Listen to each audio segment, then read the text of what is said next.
shows me things that must be true.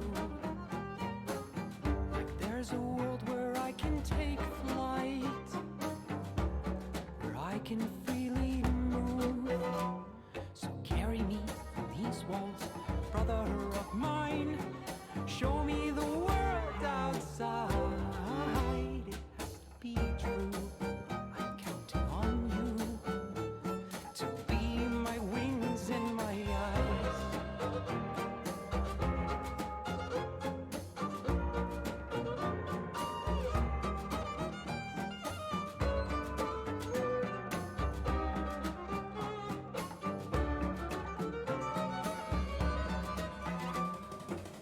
As I breathe into our silence, there's a voice that comforts me. It's a voice of understanding. It's the voice of empathy. Wings of feathers, tails and fingertips. I feel each rock so differently. You gave me more than I could ask for. Indistinguishability. So carry me from these walls, brother of mine. Show me the world outside. It has to be true. I'm counting on you to be my wings and my eyes.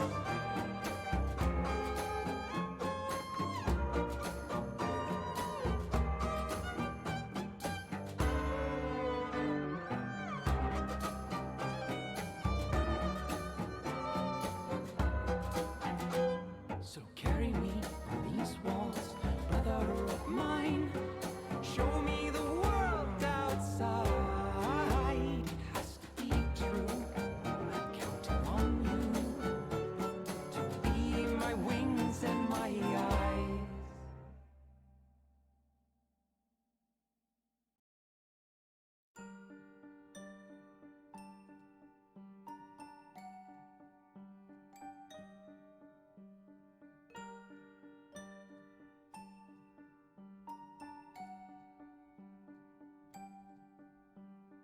Evelyn, Evelyn, why do we bother to why stay? are you running away? Don't you feel like severing? Everything's just come together. It's at broken, I last. don't want to play.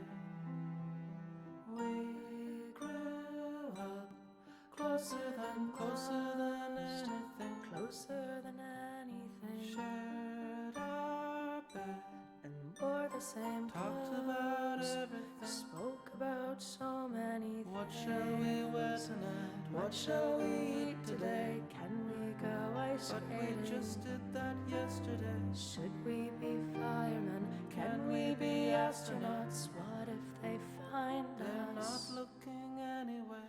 Evelyn, Evelyn, why do we bother to stay? why are you running away? Don't you feel like severing? Everything's just come together It's at broken, last. I don't want to play. Fill my glass.